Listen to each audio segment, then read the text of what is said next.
Hey, football fans, welcome back to another episode of Lions Latest, the show where we gather around to talk about the greatest team in the NFL, the Detroit Lions. I'm your host, Bryan Hanes, and we have some new updates and some injuries to talk about, so let's jump straight to this video. Starting off, we are talking about Dan Campbell's talk with defensive end depth, defensive tackle depth. He was asked about it again after Marcus Davenport took a dive and is going to be questionable with a shoulder injury. Told us what he thought about that. So he said that he is expressing and continuing to express the team is not overly concerned about depth at the defensive end or defensive tackle position. Since the start of the offseason, supporters have been clamoring the front office to add proven talent to play opposite of Aiden Hutchinson. Unfortunately, though, it has been perceived that the team is settling and avoiding paying the needed price to add more pass rushers, trying to save some cap space, trying to make it a non-necessity. We're just going to have to wait and see of how necessary it is when we're mid-season, late season. Following the game against the Chicago Bears, defensive end Marcus Davenport has been visiting multiple physicians to understand the extent of his shoulder injury. If he is not able to suit up against the Baltimore Ravens, the team is expected to turn to Al-Qatim Muhammad to play a significant role.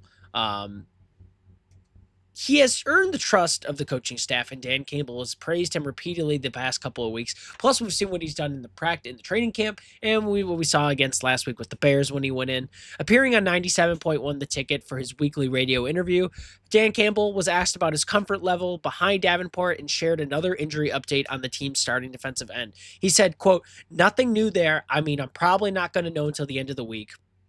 But as far as depth, we're good. We're in a pretty good place here. We've made some acquisitions. Brad Holmes did right out of camp, so we're pretty good depth-wise here, but we'll know more at the end of the week," end quote.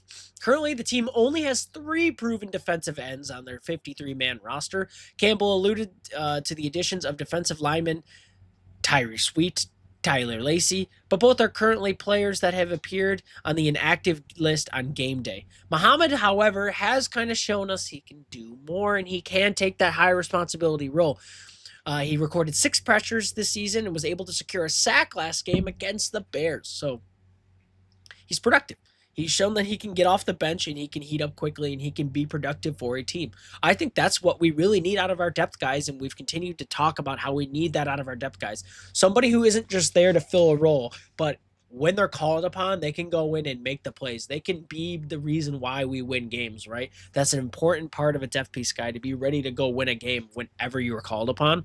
And I think Al-Qadim Muhammad really displayed that, being able to keep up the pressure well, recording a sack as a backup. I mean, dude, he did a good job. He did his job as a defensive end. All you have to do is go record that sack stat, and you look good for the rest of the game. So, honestly, he did a great job, and I'm not too worried about what he's going to be doing against the Ravens. I am just worried about what's going to happen with Marcus Davenport and how soon we're going to get him back. Because if Dan Campbell says they're good at defensive end depth, I trust him. But I don't want it to get to a point where we need to throw linebackers in at the defensive end position because we're out of guys, Just saying. That's all I'm going to talk about on that one. Let me know what you guys think. Do we sign more defensive ends? I think it's already kind of locked in that we're not going to. But if we were, who do you think we should grab now that Zadarius Smith's off the table? We're going to talk about Baltimore Ravens now. Speaking of injuries, Ravens suffered a serious injury this week, and it's kind of given the Lions a little more hope. Not to say I want anyone to get injured. The Ravens dropped some injury news on Monday. According to Jeremy Fuller of ESPN, Ravens pass rusher Kyle Vanoy could miss multiple games because of a hamstring injury that he suffered during the team's Week 2 win over the Cleveland Browns. Ravens Pro Bowl edge rusher Kyler Vanoy is bracing to potentially miss multiple games due to hamstring injury suffered Sunday, who led the team in sacks with 12 and a half last year. He's obviously hoping that this is going to be a short-term injury, but there is not news right now on where it's going to be. With Van Noy unlikely to suit up in Week 3 against the Lions, the Ravens will be without the services of their top pass rusher off the edge. Michael Bolin, the Detroit Jock City notes, after recording 12 and a half sacks during the 2024 season, which knocked the opposing offense back a total of 84 yards. Baltimore's ability to get after the quarterback on defense will suffer a serious blow without Vanoy in the lineup against Detroit's high-powered offense, especially that offensive line. This could be the equalizer for Davenport, right? I'm not to say Davenport and Vanoy are the same level, but sure, we'll call it the equalizer. I think this is going to give Jared Goff so much more opportunity to throw the ball. They don't have Patrick Queen anymore. Roquan Smith is going to be tough, but I think it's going to give Goff more opportunity in the pocket to make correct reads. I think this could actually be what we kind of needed. Not to say we needed an injury to win. I don't want to say that. But it's definitely good for the team. Definitely good for the offense. I don't think anyone is really debating that right now. And Van Noy is a scary guy. So when you see he's out and you see that your quarterback, who isn't very mobile, can now sit in the pocket and be a little more comfortable, makes me a little happier. Makes me a little more confident. I don't know about you guys, but I'm just saying.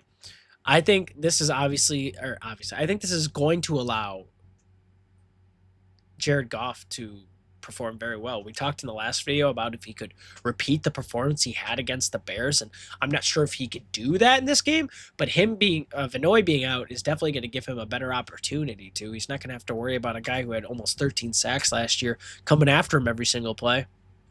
I think this is good for us. Obviously bad for the Ravens. I hope Vanoy gets better. I don't want anyone to be injured. Risking for an injury is scummy, guys. But definitely helps us in this case. So we're going to have to wait and see. If he doesn't end up playing, it's good for us. If he does end up playing, then we just go to work. We do what we've done every week. We do. The plan does not change because of somebody, right? So that's what I think about that. Let me know what you guys think. Is this going to give us way better opportunities, or do you think the Ravens secondary, along with their linebacker core, is still going to be able to hold us up pretty well in the passing game? I'm not too sure. It could be either way here. But we are talking about, speaking of the passing game, we're talking about Laporta. Is he back on pace for those rookie stats we thought he may have gone this year? We know John Morton being in this offense now, there's a lot more downfield passing, and we were really expecting guys like Sam Laporta and JMO to see an increasing size of reps and receptions. So far, not necessarily seen it. Hasn't necessarily been the case. Laporta not have any touchdowns, but let's look at what else is on there. So yes, actually, based off the first two games, statistically and mathematically, Laporta is on pace to approach his rookie season total in receptions and yards, assuming steady usage. Touchdowns are lagging, though, with there being 0, but there is time to catch up if the opportunities arise. So let's talk about receptions and yards. The projected 77 catches and 893 yards are very close to what he did as a rookie, 86 receptions and 889 yards. So if he maintains this pace, he's nearly matching or just slightly under his rookie output in receptions, while even exceeding yards minimally because his yards/game so far are strong. So he has definitely chances to have those bigger games where it's going to pad his stats a little more, give him better opportunities to get back to where he was. But there's plenty of season left. With touchdowns, now this is the big gap, right? He has 0 touchdowns through 2 games to match his rookie touchdown total of 10. He'll need to start scoring at a steady clip. Much of this depends on the red zone usage, though, play design, etc. We haven't seen him too much in the red zone so far, so I think once we start to see him consistently better in the red zone, there's going to be a big shift in his touchdown per game stuff. So as a rookie, he played 17 games. In 2024 last year, he only played 16, so missed a game. But as a rookie, he had 86 receptions for those 889 yards and 10 touchdowns. Last year, he had 60 receptions for 726 yards and 7 touchdowns. So obviously, there was some regression last year. Right, we were using our running backs a lot more. We had other guys we were throwing to a little bit more. What's going to change? Well, I don't know. So far, he's got 9 receptions for 105 yards. So we're getting there, right? We're getting there. We just got to get him the ball more. I think what was so crazy about him as a rookie is he was just one of our main wide receivers, right? We were just tossing the ball to him on any third down play where St. Brown was double teamed. He was just randomly open all the time, which led to these big chunk yards. And then the touchdowns obviously came from trick plays and just him being open in the red zone 99% of the time. Obviously, teams have now kind of prepared for this, and they're getting ready to cover him more and not let him be an absolute force in the end zone. But we're still going to have to see, guys, because even though we lost to the Commanders in that game last year in the playoffs, he had a one-handed grab, a diving one-handed touchdown catch in the end zone. If that doesn't tell you this guy still has what it takes to have that kind of season, I mean, I don't know, dude. That's an insane catch. And no one's going to remember it because we're all sad we lost, but I mean, the dude is a red zone demon. I don't know how you cover this guy in the red zone. He's got the size, the speed, the catching ability, and he's a tight end, so you don't know if he's going to slip away from a block or not. Sam Laporta he's going to have a great year, and we're just gonna have to sit back and watch, guys.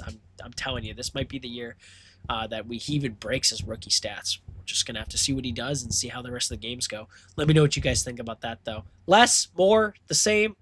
Let me know what you guys think. Finally, we are talking about some comments.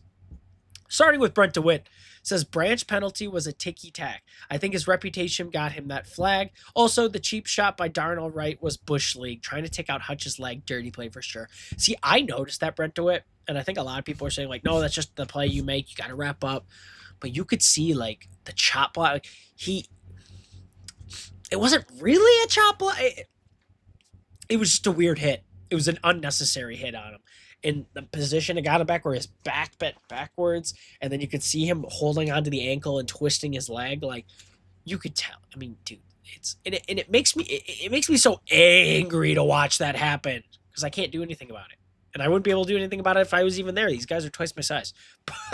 But I'm just saying, it just makes me so angry. Where it's like, are we really trying to re-injure this player because you saw what it did to us last year in the playoffs and you're trying to give yourself a better chance? Like, that's ugh. Ugh. I know obviously I'm doing that in my head, and I don't think that's obviously what every player is looking to do, but it makes me angry. And yeah, dirty play for sure, Brent DeWitt. Hopefully Hutch stays okay and doesn't get into too many of those just bad situations where it's just not going to go his way, or some players looking to just get a little extracurricular on him because he's jealous he's not as good as him. I don't know. Second comment. Sorry, I got a little heated on that one. Thank you for your comment, Brent DeWitt. I appreciate it. Second comment is from Superman24. Superman24 says, I may have overreacted last week with the putrid showing by the offense versus Green Bay. Well, I think we all did, to be honest. John Morton totally redeemed himself. The offense looked great. J-Mo gets the MVP vote consideration for the game against the Bears. He stretched the field for 2 catches and 108 yards. That's pretty nuts. Causing the underneath passes to be wide open. Those do not happen without J-Mo. Absolutely. We are going to have to see a lot more of that against the Ravens. Lastly, with Davenport being banged up, we might have to scour the waiver wire this week for a defensive end. It stinks that Clowney was just snagged up by the Cowboys. I know. Maybe we can have Hendrickson. We trade for Hendrickson since the Bengals season is over, being without Burrow for the next 3 months. I can only hope, lol. Great show again. Did not ever feel bad about hating on the Lions week 1. And praising them next week. It's called being a fan. Oh yeah, I'm not that one comment. I'm not worried about that, man. It's, you get mad at your team sometimes, but then they do what they did against the Bears, and you're like, oh, right on, yeah, all right, Lions, right? It's fine. It's fine. I'm always gonna be a fan. I'm not a bandwagon. I will love them even when they do bad. It's just this is a show where I talk about my takes, guys. Like, I'm gonna give you my takes. Yeah, I think everyone overreacted against Green Bay, but it was scary. It was definitely scary, and it definitely had raised a lot of questions about our new coordinators and stuff like that. So not totally unreasonable freak out. And then J-Mo. Yes, I've been talking about J-Mo. You see it. You see what I see. Yeah, he only had 2 catches, but he had a touchdown and 108 yards. And like you said, all that underneath stuff happens because he gets that touchdown, and now the whole Bears secondary is like, where's Jamison Williams, right? And so while they're looking for that, dude, it just allowed St. Brown to get into these little one-on-one situations, and he was just routing up every cornerback they had. When you have a guy like the speed and the routing ability, I mean, it's such an elite offense. And now that we have them both locked up, I'm so excited to see what we do with them both. And yeah, we're gonna have to do that a lot against the Ravens because their secondary, they have a great safety duo. We're really gonna have to play hard against the Ravens. I think what you said about defensive ends, Dan Campbell doesn't think we need anybody else. So I don't think we are going to go to the waiver wire on that. But yeah, Clowney getting picked up by the Cowboys sucks. He was kind of the last guy I was holding out for after Judon and Zadarius Smith got picked up. So I guess we're in it for the long haul with our guys now. Al-Qadim Muhammad, save our city, brother. I need you now.